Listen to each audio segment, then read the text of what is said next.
BJP দলৰ জন আশীৰ্বাদ যাত্ৰা ইতিমধ্যে আৰম্ভ হৈছে। আমি দেখুৱাই আছিলো পুৱাৰ পৰা, আৰু এই মুহূৰ্তত ঢেকীয়াজুলি সমষ্টিৰ পৰা জন আশীৰ্বাদ যাত্ৰা আহি লাহে লাহে বৰচলা সমষ্টিত উপস্থিত হৈছে। আৰু বৰচলা সমষ্টিত জন আশীৰ্বাদ যাত্ৰাই কেইবাটাও অঞ্চল সামৰি ল'ব। এই সামৰি লোৱাৰ পাছতেই লাহে লাহে তেজপুৰৰ দিশে যাব জন আশীৰ্বাদ যাত্ৰা। এই মুহূৰ্তত 15 নং ৰাষ্ট্ৰীয় ঘাইপথত অৰ্থাৎ বৰচলা সমষ্টিৰ 15 নং ৰাষ্ট্ৰীয় ঘাইপথৰ চাৰিওদিশে দেখা গৈছে অসংখ্য লোক, আৰু মুখ্যমন্ত্ৰীগৰাকীক আদৰিবৰ কাৰণে অসংখ্য লোকে এই দুয়ো কাষে অৱস্থান লৈছে আৰু কাৰ্পেট পাৰি থোৱা হৈছে মুখ্যমন্ত্ৰীৰ কাৰণে।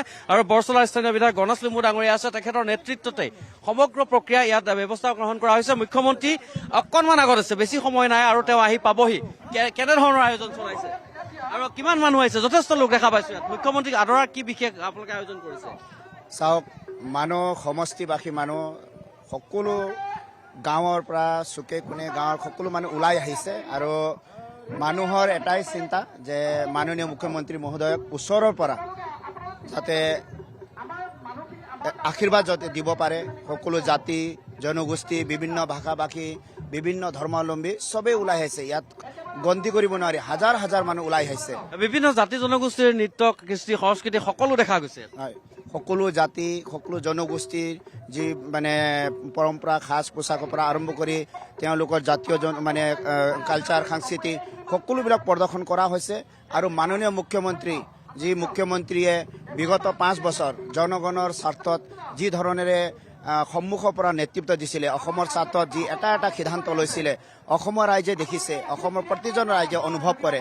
অসমৰ ভৱিষ্যত প্ৰজন্মৰ কাৰণে অসমখনক মাননীয় মুখ্যমন্ত্ৰী মহোদয়ে যিদৰে সুৰক্ষিত কৰি ৰাখিছে, ইয়াৰ কাৰণে অসমৰ ৰাইজ অত্যন্ত সুখী। অসমৰ ৰাইজে অসমৰ জনগণে মাননীয় মুখ্যমন্ত্ৰী মহোদয়ক একেবাৰে মানে এনেধৰণৰ আশীৰ্বাদ দিব বিচাৰে যাতে পুনৰ বহুমতত বিপুল ভোটত যাতে ভাৰতীয় জনতা পাৰ্টি তথা NDA চৰকাৰ পুনৰ আহে আৰু তেখেত যাতে পুনৰ সন্মুখৰ পৰা নেতৃত্ব দি মুখ্যমন্ত্ৰী হিচাপে থাকি অসমৰ ভৱিষ্যত যাতে সুৰক্ষিত কৰি ৰাখে। আমি অকণ আগলৈ যাম আপোনাক লৈ, কাৰণ ইয়াত দেখা গৈছে যে বৈচিত্ৰ্যময় এখন অসমৰ চিত্ৰ ইয়াত দেখা পোৱা গৈছে যে বিভিন্ন জাতি জনগোষ্ঠী, কৃষ্টি সংস্কৃতি আছে।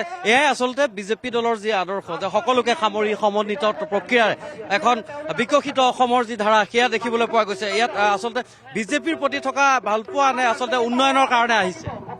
চাওক, এটা চৰকাৰৰ মানে এইটো এটা উদাহৰণ যে অসমৰ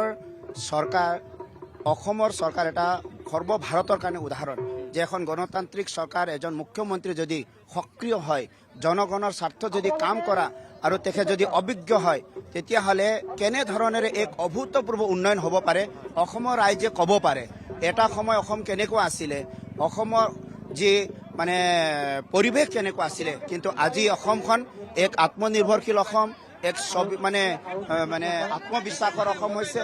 সেইকাৰণে আজি অসমে এক উদাহৰণ যে অসম ৰাজ্যখনক চাই অন্যান্য ৰাজ্যে উদাহৰণ ল'ব পাৰে। আৰু মই দৃঢ় বিশ্বাস যে চৰকাৰ আচলতে অসমৰ বৰ্তমানৰ যেনেকুৱা চৰকাৰ আছে তেনেকুৱা চৰকাৰ হ'ব লাগে, যি চৰকাৰে এনে এক অভিলেখ সৃষ্টি কৰিব পাৰিছে যে সৰ্বভাৰতত আজি আমাৰ উন্নয়ন ক্ষিপ্ৰ গতিত গৈ আছে। আৰু যদি আমি চাওঁ অসমৰ GDP গ্ৰথ চাওক, অসমৰ GDP গ্ৰথ, আমাৰ কেপিটেল এক্সপেণ্ডিচাৰ, আমাৰ মানে বাজেট এক্সপেণ্ডিচাৰ সকলো ক্ষেত্ৰতে অভিলেখ মানে গঢ়িবৰ কাৰণে সক্ষম হৈছে। আপুনি বিচৰা বাতৰি পাব কেৱল নিউজ 18 এপত। নিউজ 18 এপ ডাউনলোড কৰিবলৈ স্কেন কৰক এই QR কোড। গুগল প্লে ষ্টৰতো পাব এই নিউজ 18 এপ।